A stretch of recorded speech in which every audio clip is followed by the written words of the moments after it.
Os endereços conhecidos como IPv4, utilizados nas redes de computadores, são identificados por determinados padrões. Assinale a alternativa que apresenta um endereço IPv4 correto. E aí vem várias opções ali na letra A, B, C, D e E. Dizer qual é a resposta. Então, para saber direitinho essa resposta, pessoal, olha o que eu vou mostrar para vocês. Quando a gente fala sobre endereçamento IP, a gente sabe que IP significa o protocolo da internet e a parte IP é justamente a parte responsável por todo o sistema de endereçamento da internet. Como eu já disse aqui em algumas aulas, nós temos hoje dois padrões de endereçamento IP que nós usamos na internet. Nós temos o IPv4, que a questão pediu, né? O IPv4 é um padrão de endereçamento IP que esgotou, quer dizer, não tem mais novos endereços IPv4 para fornecer aos novos computadores e dispositivos que querem se conectar na internet, e por isso mesmo nós aos poucos estamos migrando para um novo padrão de endereçamento IP chamado IPv6. Bem, a questão pediu sobre o IPv4, então eu vou me dedicar aqui à explicação do IPv4, que, de diferente do IPv6, o IPv4 é um endereço de 32 bits, enquanto o IPv6 é um endereço de 128 bits, certo? Agora, quando a gente pega aqui a ideia do IPv4 ser 32 bits, a gente pode imaginar que, a princípio, ele é um endereçamento que tem 4 partes de 8 bits. Quer dizer, um IPv4, por padrão, ele é formado por 4 partes de 8 bits, o que dá o total de 32 bits que formam o IPv4. Outra coisa importante é que cada uma dessas partes de 8 bits do IPv4 é convertida em um número decimal, como aqui, ó, essa primeira parte de 8 bits aqui do IPv4 foi convertido no número decimal 192. Essa outra parte aqui de 8 bits foi convertido no decimal 168, essa outra parte aqui em 1 e essa última parte foi convertida no número decimal 100. Então, para o ser humano compreender melhor o IPv4, ele é convertido da sua forma original, que é em bits, que é o jeito que a máquina, que o computador processa e o computador entende, de uma forma que o ser humano possa entender para configurar nos dispositivos do IPv4. E é isso que a questão abordava.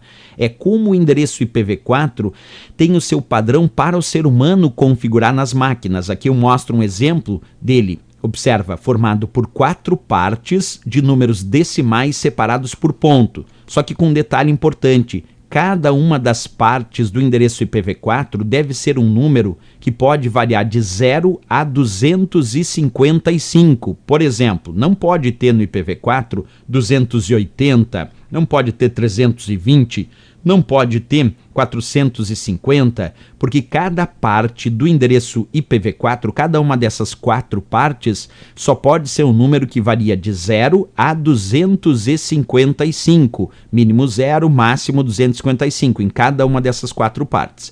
É claro que para entender um pouco melhor o IPv4, existe também as classes de atribuição do IPv4.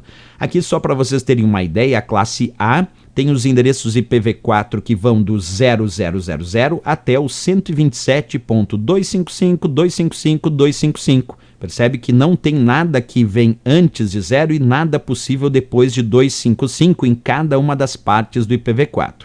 Já a classe B do IPv4 vai de 128.000 até 191.255.255.255. A classe C vai de 192.000 até 223.255.255.255, mas percebe que sempre é o mínimo é 0, que aparece em cada parte, e o máximo é 255. Mesmo que a gente pegue cada uma das classes, a gente percebe isso, né? Olha a classe D ali, olha, partindo do 224.000 até 239, mas sempre no limite de 255 e no mínimo de 0 em cada uma dessas partes. Assim também consta ali na classe E.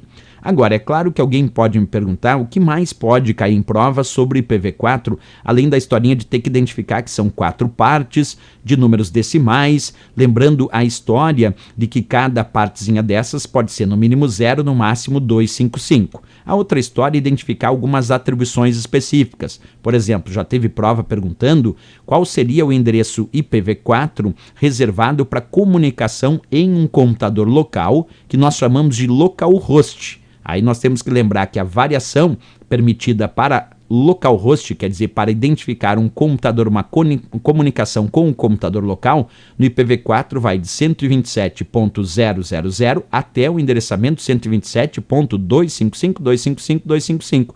Essas é para reserva na comunicação com o próprio computador local. Quando nós pensamos nos 3 blocos do espaço de endereçamento IPv4 reservado para redes privadas, porque os demais são para rede pública, aí nós temos na classe A, para rede privada, é o bloco que vai de 10.000 até 10.255.555, como a gente viu ali. A classe B vai o reservado para redes privadas 172.16.00 até 172.31.255.255. E a classe C, que também tem uma reserva na classe C para endereçamentos de rede privada, essa vai de 192.68.0.0 até 192.68.255.255. Isso são blocos de endereçamento IPv4 reservados para redes privadas. Os demais são usados para a rede pública e internet de uma forma geral. Agora, sempre lembrar que não cada parte do endereçamento IPv4 tem que ser algum número variando de 0 até 255, não pode exceder 255. E assim a gente já matava a questão, porque no momento que a questão pediu, olha só, assinale a alternativa que apresenta um endereço IPv4 correto, a letra A disse 192.0.2.378, tá errado, 378 não existe, é no máximo 255, Aí nós temos aqui, a letra B indicando 216.58.192.14. Bem, pessoal, então aqui a letra B, todos os números de cada uma das partes estão de 0 até 255, eles estão nessa faixa. Todos eles respeitam a faixa de 0 até 255, 216, o 58, o 192 e o 14, Já a letra C está errada porque tinha esse 296 que excede 255.